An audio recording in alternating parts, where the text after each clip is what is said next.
15 जनवरी 1974। 15 साल का चार्ली ओटैरो रोज की तरह अपने स्कूल गया होता है, लेकिन वो इस बात से बिल्कुल अनजान था कि आने वाला टाइम उसके लिए कई सारी मुश्किलें लेकर आने वाला था। चार्ली उस दिन जैसे ही स्कूल से वापस अपने घर लौटता है तो ये देखकर एकदम हैरान रह जाता है कि उसकी फैमिली के 4 मेंबर्स को किसी ने बड़ी बेरहमी से मौत के घाट उतार दिया था।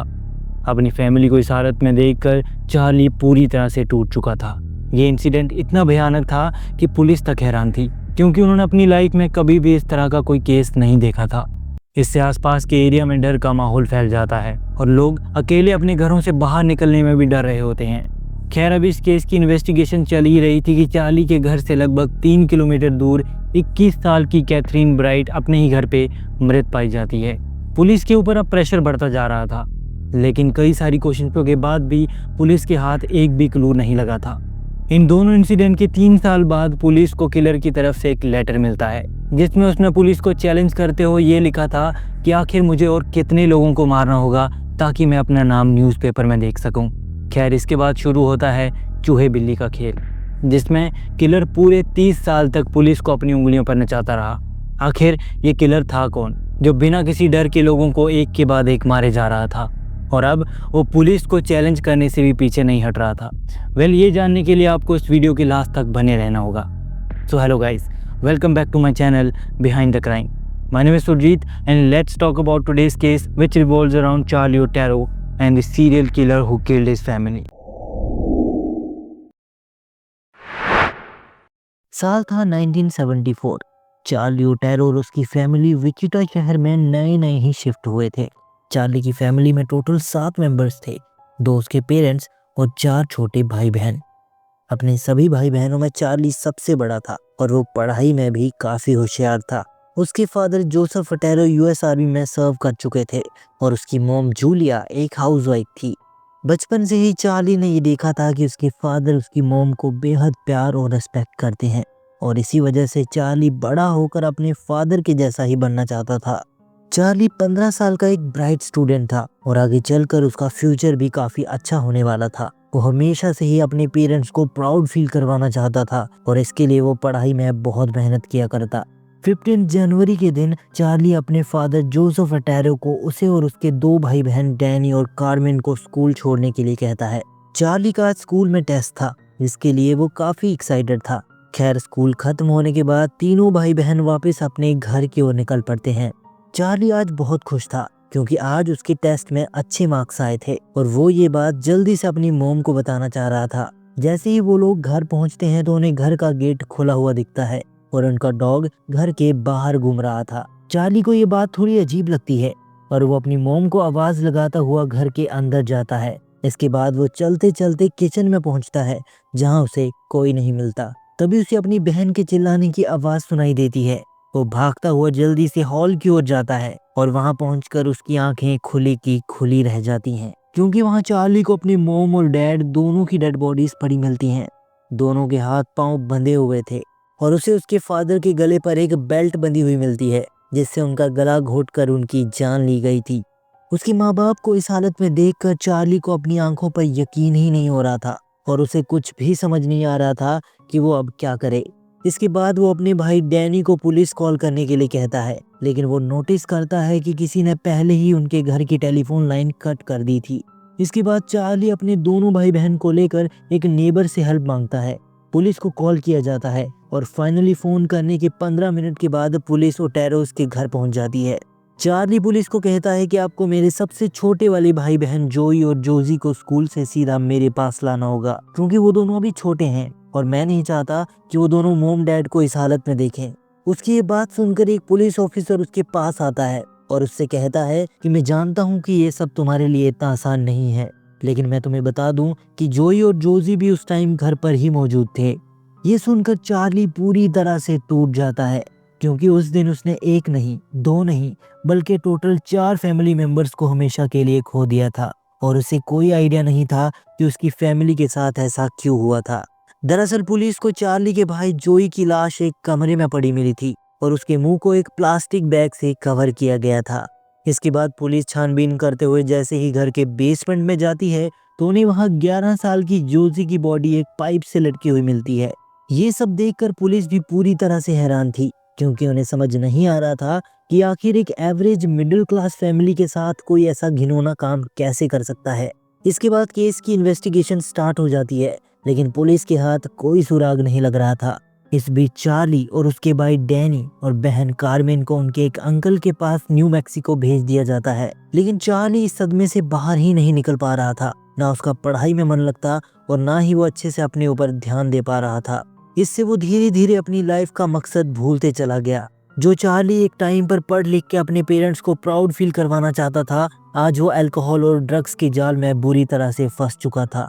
उसे हर टाइम यही डर लगा रहता कि वो किलर जिसने उसकी फैमिली को मारा था वो उसे भी मार देगा। 4 अप्रैल 1974 चार्ली के पुराने घर से लगभग 3 किलोमीटर दूर 19 साल का केविन, जिसके चेहरे पर खून ही खून लगा हुआ था, वो भागता हुआ कुछ लोगों से हेल्प मांगता है और उन्हें पुलिस को कॉल करने के लिए कहता है। उसका कहना था कि किसी ने उसकी बहन पर जानलेवा अटैक किया है और अगर जल्दी से उसे हॉस्पिटल नहीं ले जाया गया तो वो मारी जाएगी। खैर, इसके बाद पुलिस केविन के घर पहुंचती है, जहां उन्हें 21 साल की कैथरीन ब्राइट घायल हालत में मिलती है और वो देखते हैं कि उसके हाथ पांव दोनों बंधे हुए थे। पुलिस जल्दी से उसे खोलती है और देखती है कि उस पर कई दफा चाकू से वार किया गया था और उसकी हालत काफी ज्यादा नाजुक थी। इसके बाद उसे जल्दी से हॉस्पिटल लाया जाता है, बट अनफॉर्चुनेटली वहां पहुंचते ही उसकी मौत हो जाती है।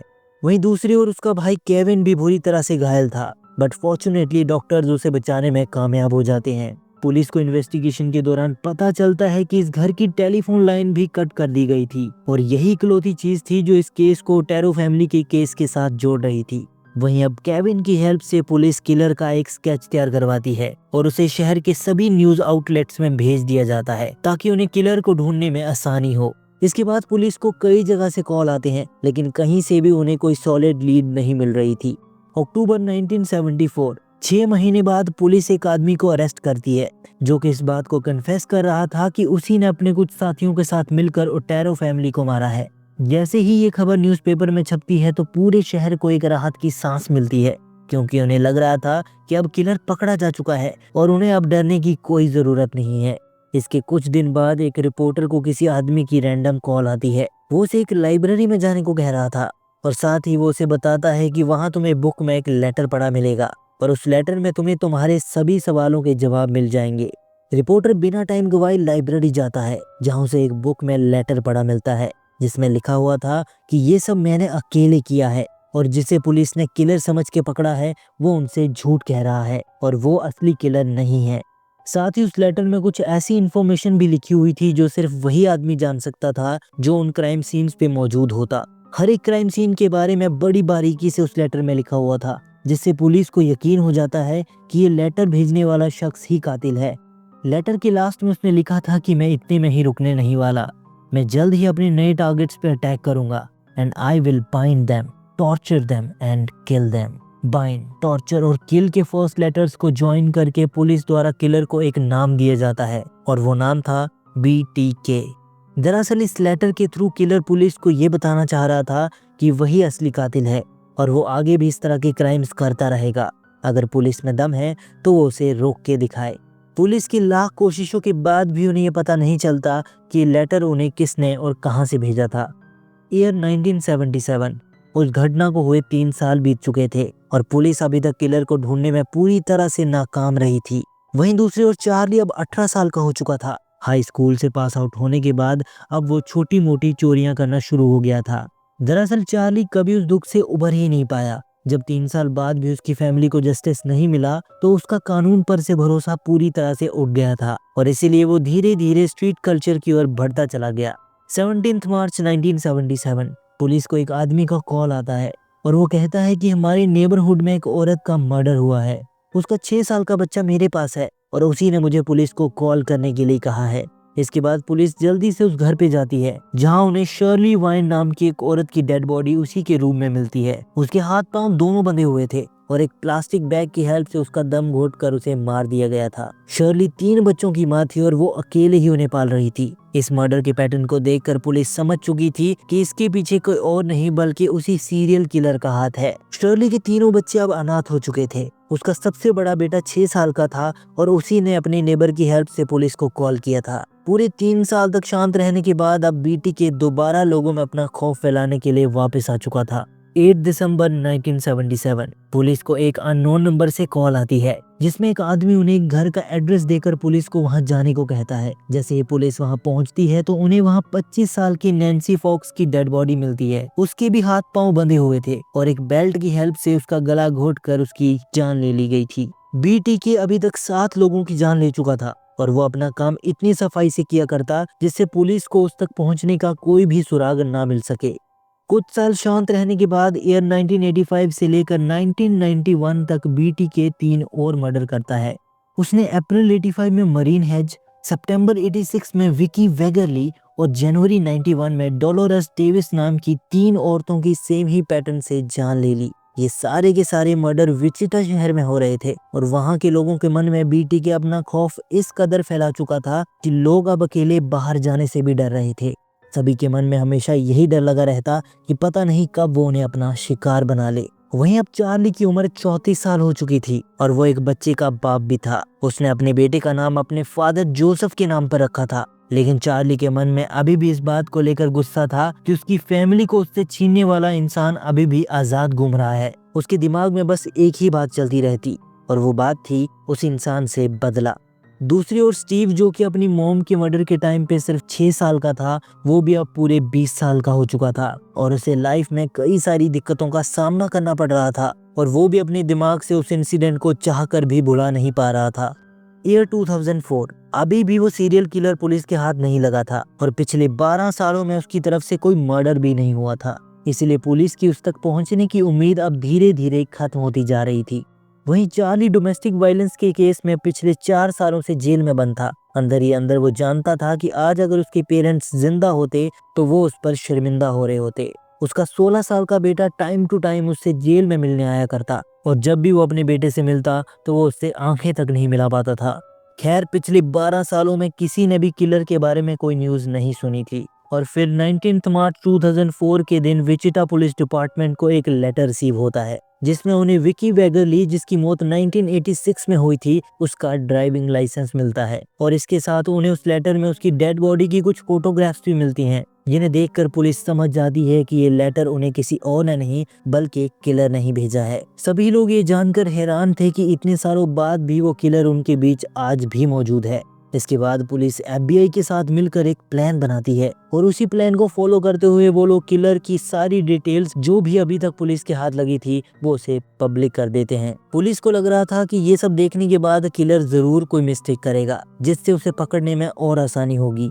मार्च 2004 से लेकर जनवरी 2005 तक किलर पुलिस से टोटल 5 बार कांटेक्ट करता है। हर बार वो अपने लेटर में कानून का मजाक उड़ाता और पुलिस को उसे पकड़ने के लिए बार बार चैलेंज करता। इसके बाद 25 जनवरी को द होम डिपोट के पार्किंग स्पेस में पुलिस को एक लेटर मिलता है, जिसमें किलर ने लिखा था कि अब से वो लेटर की बजाय फ्लॉपी डिस्क के थ्रू कम्युनिकेट किया करेगा। साथ ही उसने पुलिस से ये सवाल पूछा था कि क्या फ्लॉपी डिस्क को ट्रेस किया जा सकता है। उसके इस सवाल में पुलिस को एक अपॉर्चुनिटी दिखती है और वो लोग न्यूज़पेपर में ऐड के थ्रू उसे रिप्लाई करते हैं कि नहीं, अभी तक ऐसी कोई टेक्निक नहीं आई है जिससे फ्लॉपी डिस्क को ट्रेस किया जा सके। दरअसल पुलिस ने उससे ये झूठ कहा था क्योंकि उन्हें लग रहा था कि अगर किलर उनकी बात पे यकीन करके फ्लॉपी डिस्क के थ्रू उनसे कम्युनिकेट करने की कोशिश करता है तो वो जल्दी ही पकड़ा जाएगा। लेकिन पुलिस को ऐसा होने की उम्मीद बहुत कम थी क्योंकि किलर बहुत चालाक था और अपनी इसी चालाकी की वजह से वो पूरे 30 साल तक पुलिस से बचता आ रहा था। खैर, इसके बाद पुलिस पार्किंग में लगे CCTV कैमरास चेक करती है, जिसमें उन्हें कैप पहने हुए एक अनजान आदमी अपनी ब्लैक जीप से उतरते हुए दिखता है। लेकिन अनफॉर्चुनेटली वीडियो क्वालिटी इतनी खराब थी कि उसकी पहचान कर पाना मुश्किल हो रहा था और ना ही उन्हें उस गाड़ी का नंबर पता चल पाया। इसके कुछ दिनों के बाद पुलिस को किलर की तरफ से एक फ्लॉपी डिस्क रिसीव होती है और उसे चेक करने पे उन्हें सेंडर का नाम और लोकेशन पता चल जाती है। दरअसल पुलिस को ये डिस्क डेनिस रेडर नाम के एक आदमी ने भेजी थी और उसकी location Christ Lutheran church show हो रही थी। इसके बाद पुलिस बिना कोई टाइम गवाए डेनिस को उसके घर से अरेस्ट कर लेती है। अब पुलिस डेनिस को इन्वेस्टिगेट करना शुरू करती है और जब वो लोगों से पर्पल कलर की फ्लॉपी डिस्क दिखाते हैं तो वो उसे देखकर एकदम हैरान हो जाता है। इसके बाद वो सबसे पहला सवाल पुलिस से यही पूछता है कि तुम लोग मुझसे झूठ कैसे बोल सकते हो। उसके इस सवाल से पुलिस का शक अब यकीन में बदल चुका था कि डैनी रेडर ही असली किलर है, जिसने पूरे 30 साल तक पुलिस की नाक में दम कर रखा था। आपको बता दूं कि डेनिस को जब अरेस्ट किया गया तो वो लूथरन चर्च का प्रेसिडेंट होने के साथ साथ as a city compliance officer भी काम करता था।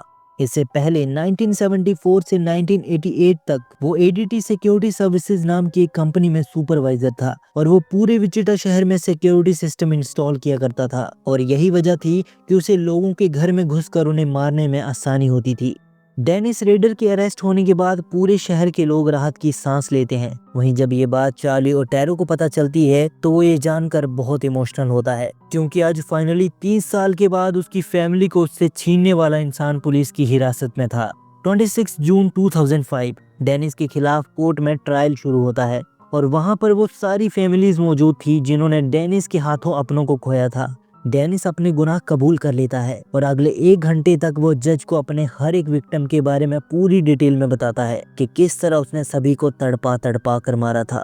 रेडर के बिहेवियर से साफ पता चल रहा था कि वो एक नार्सिसिस्टिक इंसान था और साथ ही वो एंटी सोशल पर्सनैलिटी डिसऑर्डर का भी शिकार था। उसे लोगों को कंट्रोल करने में मजा आता था और यही वजह थी कि वो अपने विक्टिम्स के हाथ पांव बांधकर धीरे धीरे उनका दम घोटकर उनकी जान ले लेता। डेनिस जब कोर्ट में अपना बयान दे रहा था तो उसकी बातों में कोई गिल्ट या इमोशन नहीं दिख रहा था। उसकी बातें सुनकर वहां खड़े चार्ली का गुस्सा बढ़ते जा रहा था और वो पूरा प्लान बनाकर आया था कि आज वो डेनिस रेडर को मारकर अपनी फैमिली का बदला ले लेगा। इससे पहले कि वो डेनिस पर अटैक करता तभी उसे उसकी एक्स वाइफ का कॉल आता है जो उसे बताती है कि उनके बेटे जोसेफ का कार एक्सीडेंट हो गया है और उसे जल्दी से हॉस्पिटल आना होगा। ये जानने के बाद चार्ली डेनिस को मारने का प्लान कैंसिल कर देता है, क्योंकि उसे सडनली रियलाइज होता है कि अगर उसने ऐसा किया तो वो अपने बेटे से हमेशा के लिए दूर हो जाएगा। खैर, अब सभी सबूत डेनिस के खिलाफ थे और इसी को मद्देनजर रखते हुए उसे हर एक मर्डर के लिए उम्र कैद की सजा सुनाई जाती है, जिसका मतलब ये था कि अब डेनिस रेडर पूरी लाइफ जेल में काटने वाला था। डेनिस को उसके किए की सजा मिल चुकी थी और वहीं दूसरी ओर चार्ली जब कोर्ट रूम से बाहर निकलता है तो वो पूरी तरह से एक अलग इंसान बन चुका था। जो दुख और गुस्सा वो पूरे 30 साल तक अपने मन में लेकर घूमता रहा वो आज खत्म हो चुका था, क्योंकि आज सिर्फ चार्ली की फैमिली को ही नहीं बल्कि हर उस विक्टिम को इंसाफ मिला था जिसे डेनिस रेडर ने अपना शिकार बनाया था। इसी के साथ ही केस यहीं पर समाप्त होता है। हम मिलते हैं आपको नेक्स्ट वीडियो में। Till then, good bye.